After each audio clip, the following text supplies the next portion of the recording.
What's going on, YouTube? We back at it again, man. Welcome to Chuck's Daily Hustle. If you haven't already, make sure you like, comment, subscribe, and share. And then go ahead, follow me on all the social media platforms. The links are in the description below. And then smash that notification bell right next to the subscribe button. I would greatly appreciate it. Let's jump into this video in a second. But before we do that, I want to give you guys a little bit of background about me. I'm a used car dealer in the state of Minnesota. I've been in the car game for about 10 years.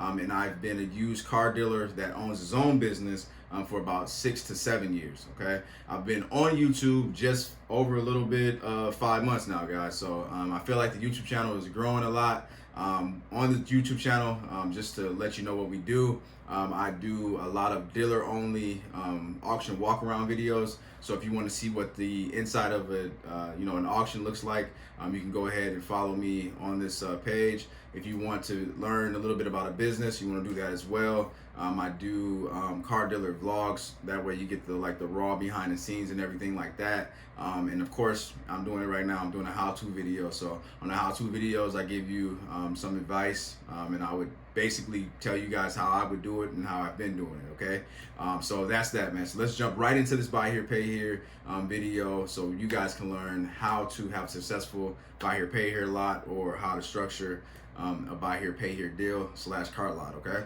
so the first thing, of course, is what you're going to need. You're going to need a used car, right?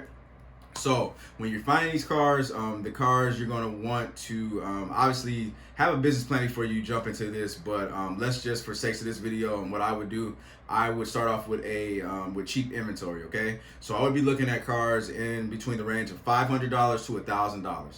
For math purposes, let's just keep it real simple. Okay, so step one is going to be finding the inventory, cheap, reliable vehicles first and foremost. Okay, number two is you're going to want to fix the inventory. If something is wrong with the vehicle, then you need to obviously fix it. Okay, if there's something that, I'm not saying that you need to make the car perfect, but you do need to make this car reliable and safe to get onto the road. So if you have like a loose ball joint, struts are messed up or something like that, then obviously you need to fix that. If you have a car that the engine's blown, and you're going to try to put somebody in that car, don't do it. Use your common sense.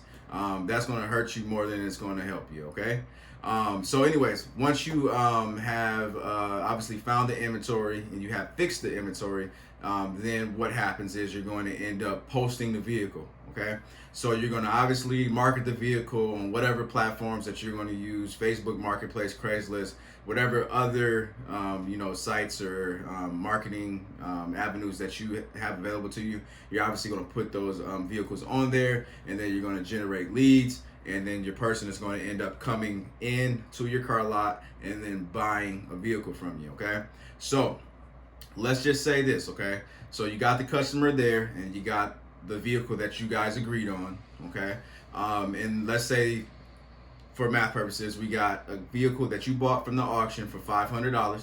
Okay, and you put $200 worth of work into the vehicle. All right, so you're at $700, and the person that is trying to buy the car has $700 in front of them. Okay, and that's what they have down. I probably would not do the deal. The reason why I wouldn't do it is because I want to be in the positive, or at least even, before I put that person into the vehicle. Okay, so with that car, I would tell them, one, you got the car, so you're $700 in the car. Your tax, title, and transfer, let's just keep it simple. Let's just hypothetically say it's $200 around the world. So $200 tax and title and transfer, that's $900. Okay, me personally, I like to get like $100 to $200 on top of me covering my expenses and the state expenses. I like to get $100 to $200 on top of that. Let's just say $100 to keep the math simple. So you would be $1,000 into that car. So, well, you would be $900 at that point, but then you would have another $100. So you want to collect $1,000. So I would tell that person, hey, I can do $1,000 down. Otherwise, I'm sorry, you're gonna have to find you we can find you a different vehicle that'll work for you. Okay, so at that point, okay, let's say he had $1,000. Let's just keep on pushing through this video. I don't want to do all these hypotheticals. Okay, they got $1,000, and now you're in the green. So you're $100 positive into your vehicle, and now you need to figure out obviously what well, how you're going to structure this deal, right? And now, before you structure the deal, I would recommend you tell this customer before they pull off the lot, before they sign any paperwork, what's wrong with the vehicle if they didn't notice anything on the test drive. So if you haven't done an oil change on the car, that's like the number one thing that will ruin a car, is not doing oil changes, regularly. I would tell them, hey, when you pull off the lot, just make sure you go do a oil change. I didn't do an oil change on the vehicle, et cetera, et cetera. If you got a bad strut in the back, then you need to communicate that to a customer that, hey, it's got a bad strut. If you heard some noise, you need to let them know. That way they don't have an issue, as soon as they pull off. Because believe me, if they notice something when they're pulling off, they're going to be calling you right back in there. Okay. So also, you want to also let them know that when they pull off, that it is their vehicle, there's no take back. So you're not going to be able to bring me that car back and expect to get money back. You need to be very, very honest, straightforward, and get, like I said, straightforward and straight to the point. Okay.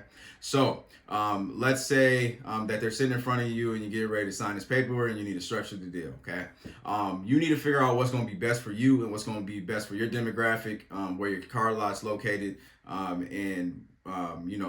best for that person in general, actually, because it can be case by case. All right. So you need to figure out what's going to be affordable to that customer or that potential buyer. Okay. So you need to figure out, when do they get paid? How much do they make? How much do they have left over? And you need to ask them, how much can you afford comfortably per week, per, bi-weekly, per semi-monthly. I would never, ever, in a buy here, pay here business, never, ever, ever, ever, ever do a once a month payment with anybody with bad credit. They are at your lot because they have bad credit, and that's what they're doing, buy here, pay here. Okay. So I would figure that out. I would not let them try to afford, let's say, a $400 payment and you only a week, and they only bring home $1,600. That deal is destined to crash, and then you'll be repossessing their car, and you will get a bad review. You'll recoup your car, but you put them on a crazy, payment plan that you knew was going to fail. So that's not a smart thing to do. I would, tell them, I need to know what you can afford comfortably, because I don't want you to be late. I want you to be on time. Okay. So let's just say $100 a month. $100 every week. So you're getting $400 a month. Okay. So you structure the deal, what's going to be best for you and them. Okay. So now, you've set up some residual income. So now you got money coming in every single week, no matter what. All right. Then you need to figure out what is going to be your payment method for that customer. I would say, do not take mail-in payments. Do not take people coming into the office with cash. Personally in Minnesota, it doesn't work. What I would do is I would set up some electronic payment, like a Visa or debit card on file. I would do a Cash App, PayPal, Venmo, Zelle, or something like that. And then that way it alleviates all the hassle from people having to basically have the responsibilities, because they're not good with their responsibilities in the first place. That's why they're at a buy here, pay here lot. That's why they have crappy credit. Not trying to, down anybody, but we're just being honest. This is about business. This isn't about personal offense or anything like that. Okay. So, all right. So now you got all that set up, and then what you need to figure out, you already figured it out. What you need to do is put this on paper. So you need to write out the contract, and you need to set your expectations. Okay. So in this contract, you need to let them know this is what you need. I need $100 weekly. And everything's going to be different state by state, but let's just say, in your state, you can repossess after 2 days and you can charge them up to $100 penalty. Okay. You need to put on there, your payments are due on Friday, $100, weekly. If you are late 2 days after that Friday, then you get charged automatically $100 late fee, and your car goes up for repossession, goes up for repossession, or it's in jeopardy of repossession. Okay. And you need to make them sign and date that. All right. That way they know, that you set the expectations, and they understand that they need to make these payments. Otherwise they may get repossessed. All right. I also, a lot of people, they don't do this, but I also always make any deal I ever do, I make them sign an as is, no warranty buyer's guide. You put those in the back of your window, and a lot of people just leave it at that. You don't technically, in most states, you don't have to have them sign it, but in Minnesota, we don't either, but I make them sign it anyway. That way they know I'm not providing you a warranty, so don't call me and let me know. I mean, you can call me and let me know something happened. I'll refer you to a mechanic. Otherwise, if you got a mechanic that, if you have a big mechanic network, you can always attach like a business card to all your deals and tell them and send them straight to your mechanic if there's any issues or anything like that. You always want to make sure that you are available to your customers, because I said this on a previous video, man.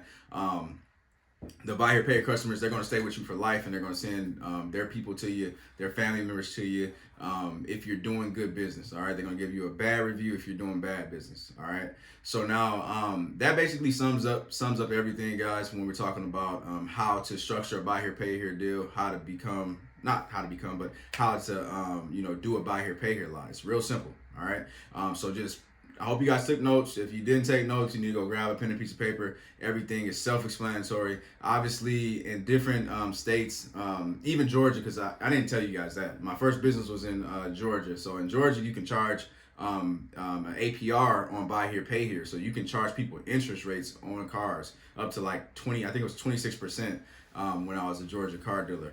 In Minnesota, you cannot charge anybody interest rates. You see what I'm saying? So, everything is going to be different, by state. But at the end of the day, the core foundation of it, the common sense aspect of it, I just laid it down to it. We got straight to the point like we always do. We're going to continue to do that. If you have any video ideas or any questions, go ahead and comment below. I will put that on my notepad like I always do. And then when I get a chance, I'll do a how-to video or I'll answer the questions. Also, man, I've had an idea. I'm going to start doing a Q&A probably like once a month. So if you got any questions, just go ahead and put them in the comments below. That way I can keep track of them, and then I'll try to get to those, once a month. And then that way you guys can get, all the answers from my point of view once a month. So anyways, if you haven't already, like I said, like, comment, subscribe, and share this video. And then follow me on all the social media platforms. The links are in the description below. And if you're feeling a little bit lazy, man, just go ahead and follow me on Instagram. It's Chucks_Daily Hustle. I would appreciate that. And I'm out. Peace.